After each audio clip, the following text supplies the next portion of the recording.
Hello everyone! In this video we discuss the Handbrake program, why it's needed, how to use it, what advantages and disadvantages it has. You are on the Vasily Tech Talk channel.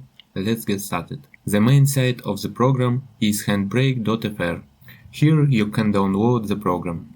There are also other platforms. Download, install, nothing complicated. I think everyone can handle it. There is also a forum, community, documentation, and GitHub.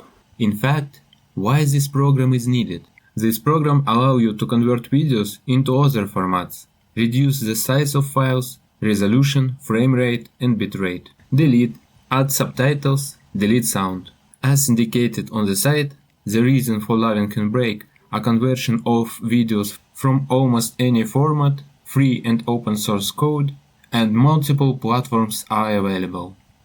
What is the program for? First of all, it's used to reduce the size of video files. I had the case in previous job that there was about a terabyte of videos in the file storage. These were old video recordings that were recorded with default presets on some video recorder at near 30,000 bitrates. This was absolutely not necessary because those were ordinary video calls. For several weeks I converted this video at night, and in the end it turned out that these videos from terabytes began to take about 250 gigabytes. Thus I freed up 750 gigabytes on the network storage. You will probably ask where these files came from. Well, someone recorded them, someone who worked before me at this company. So let's go to the program. The program greets us with a request to add a file. I have already prepared a file and just drag it into the program. Here we immediately see that there is a preview that you can change, which is displayed here. For example, in Windows here, and other operating systems too. Let's go through the program interface. First of all, we are interested in presets. Let's see what kind of original video we have. In my case, this is 1080p and 60 fps. There is a good preset that meets these requirements. I will select it. The preset is Web 1080p 60. We don't need anything else in the Summary tab. In the Dimensions tab, you can select custom resolution for video, you can select frames, you can select borders. But we don't need all this now. You can also experiment with filters, but there is no need to do this now. And now, most important, the video tab. I have selected the H.264 encoder and the 60 fps frame rate. We don't touch the FPS and leave the encoder. Its videos take up a little space and have a good quality. We set the encoder preset to very low so that the video will have more quality and take less space, but converting will take more time. And finally, the most important parameter is bitrate. What is bitrate? First of all, it's the most important feature responsible for video quality. If we take original video and look at it, I recorded it at 20,000 bitrate. The video itself weighed 96 megabytes. 20,000 bitrate is a lot, so video also weighed so much for its duration. The duration of the video is only 40 seconds. You can choose bitrate for selecting the quality bar. The lower counter, the higher quality. You can read what quality is in this floating hint, but in general, the fewer numbers, the higher the quality. You can choose approximately 25, 24, 23, these are in this range. It all depends on your particular video. I already know that for this video it's the best for me to choose 20. Select folder where the file will be saved and press Start Encode. I have already decoded this video, so I will not do that. And I will show you result a little later. Please make sure to watch this video to the end. At the end, there will be very important information about how to choose bitrate and how it affects video quality. Then there is Audio tab, where you can delete unnecessary audio tracks. Subtitles, where you can delete unnecessary subtitles. And there is also Chapter tab. I don't really know what it's for. I have never used it. But who knows, maybe it's very useful. You can write in the comment. So now I want to tell you about the queue.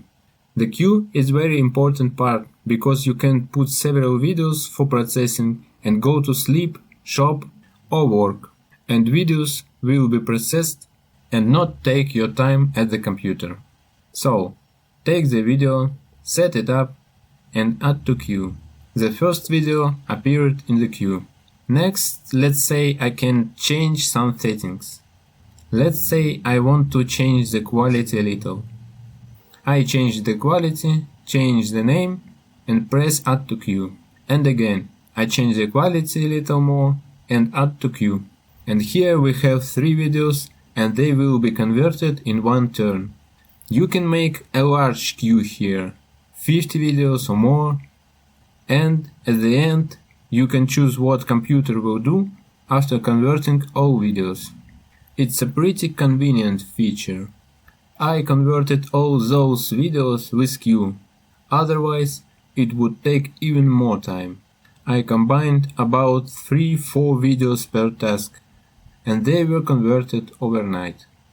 Now I show you how bitrate correspond with file size. Here are my files. So here is the original file, 98 MB, and there is Q20, Q19, Q18, and you can see the size. A very bad 1000 bitrate file is 5 MB. In this case, a 1000 bitrate video is very poor quality, but for coding videos or presentations, even 300 still be good quality.